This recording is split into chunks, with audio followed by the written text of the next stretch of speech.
A 55 years old man goes in for his yearly checkup. Cholesterol normal, blood pressure normal, doesn't smoke, run 3 times a week. 6 months later, he's rushed to the emergency room with a massive heart attack.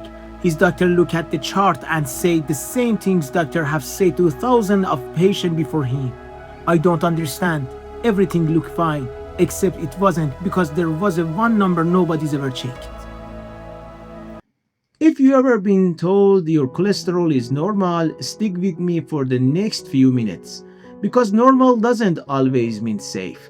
There is a type of cholesterol that almost never shown up on the standard blood test, and it's not rare things. It affects roughly 1 in 5 people in the planet. Most of them have no idea, and just this past March, the biggest cardiology organization in the world came out and told every doctor, it's time to start checking for it. Today we are talking about LPA. By the end of this video, you'll know exactly what is it, why your regular cholesterol panel missed it, and if your turns out to be high, what you can actually do about it. Let's get into what is LPA. So what actually is this thing? LPA is the cholesterol particle, a lot like LDL, the bad cholesterol you already know about, but a more dangerous version of it. It's built up in your arteries more aggressively, which means a higher risk of heart attack or stroke. Why your normal test missed it? Your standard cholesterol panel doesn't measure LPA at all. That's not some oversight, it's just not part of the routine test. You have to specifically ask for it, or your doctor has to specifically order it. Which means you could have perfect LDL, great HDL, low triglyceride, and still be walking around with a major risk factor that nobody's even looking for. That's exactly happened on the man to our story, and it's not some rare. Unlucky case, it's a pattern doctors see over and over. Patient with early heart attacks, a strong family history, and cholesterol that look completely normal on people. So if it's important, why isn't doctor testing for already? Honestly, it's a mix of old habit and the fact that until recently there wasn't much doctor felt they could actually do about it, even if they found it. We'll get to that in a minute, but first let's talk about where is these things even comes from. The genetic angle. Here's what makes LPA completely different your regular cholesterol. Your LDL responds to the what you eat, how much you exercise, whether you smoke, your weight. You have real control over it. LPA, it couldn't care less about any of that. It's determined almost entirely by your genetic or a specific gene passed down from your parents. That diet you started back in January doesn't touch it. That's marathon training doesn't touch it. Not because you are doing something wrong, it's just not that kind of your risk factor. It's set the day you're born, like your egg color. So if nothing you do can change it, why bother checking? Because if one of your parents has a high LPA, there is roughly a 50-50 chance they passed it on to you. No warning, no symptom, you simply don't know until you check. And because it's genetic, here's something worth remembering.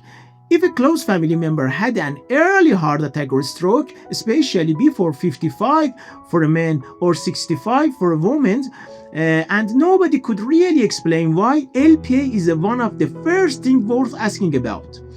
Now here's the good news. Unlike your blood pressure or your LDL, you only need to check this once. If doesn't drift month to month, test it once and you know your number for life. Okay, so what do I actually do? The honest human core of the video, remember the man from beginning of this video? If someone had checked his LPA even few years earlier, his doctor could have gone after every other risk factor of his so much more aggressively long before that heart attack happened. So let's say you get tested and your number comes back high. But now, I'm going to be straight with you here because I think you deserve that more than empty reassurance. Right now, there is no medication approved specifically to lower LPA itself, and diet and exercise won't move the number in any meaningful way either. I know that might sound discouraged. Stay with me, tout, because this isn't a dead end. You can't lower LPA directly, not yet, but you can control almost everything else stacked on the top of it.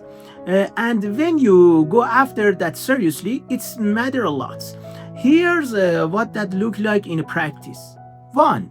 Your LDL gets treated more aggressively. Doctors will often push for a lower target than usual, simply because it's one of the few dials you can actually turn. 2. Blood pressure gets managed tightly. 3. Losing excess weight. 4. Eating a heart-healthy diet. 5. Stay active. 6. If you have a diabetes or pre-diabetes, gets your blood sugar order tightly controlled matter here too. 7. If you smoke, this is one more solid reason to quit. 8. Sleep well and consistently. Matter to poor sleep, it's an independent risk factor for the heart attack. None of that I said touch LPA directly, but it's lower your overall cardiovascular risk, and that's exactly what you want working in your favor. So this isn't just genetic wellness advice, it's actually part of the plan. And your doctor may start screening you entirely for plaque buildup, even before any symptoms shows up, using sometime like coronary calcium scan. And honestly, this is also a good moment to just get your routine blood work, cholesterol and blood sugar checked regularly going forward, not at the one-time things, but as part of your normal checkups. That's how you catch change early in everything except LPA itself.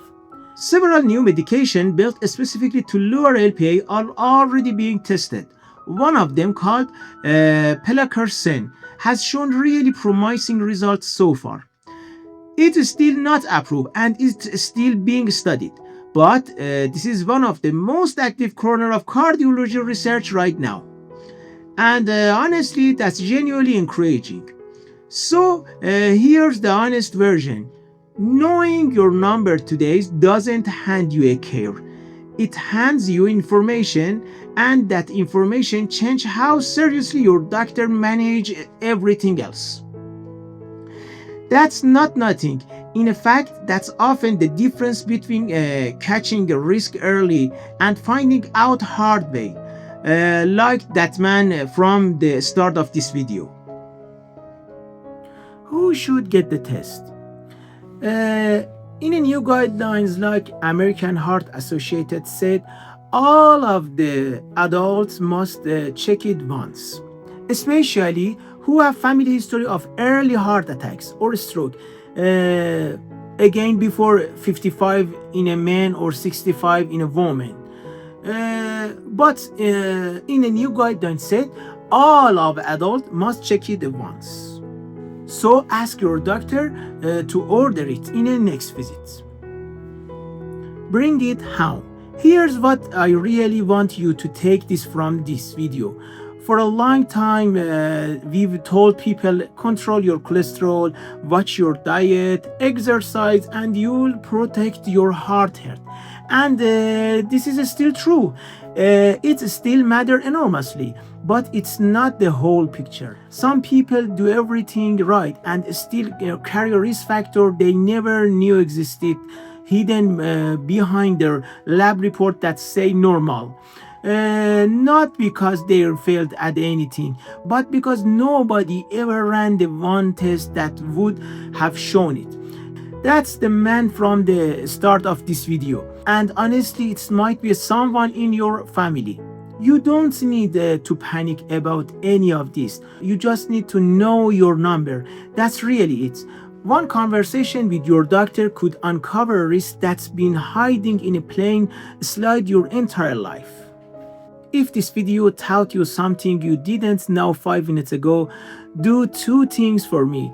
First, ask your doctor about LPA at your next visit, even if nobody's brought it up yet. Second, send this video to someone in your family. Have you ever heard about LPA before today? Let me know in a comment. If you have a question, ask me in the comments. I will see you in the next video. Goodbye.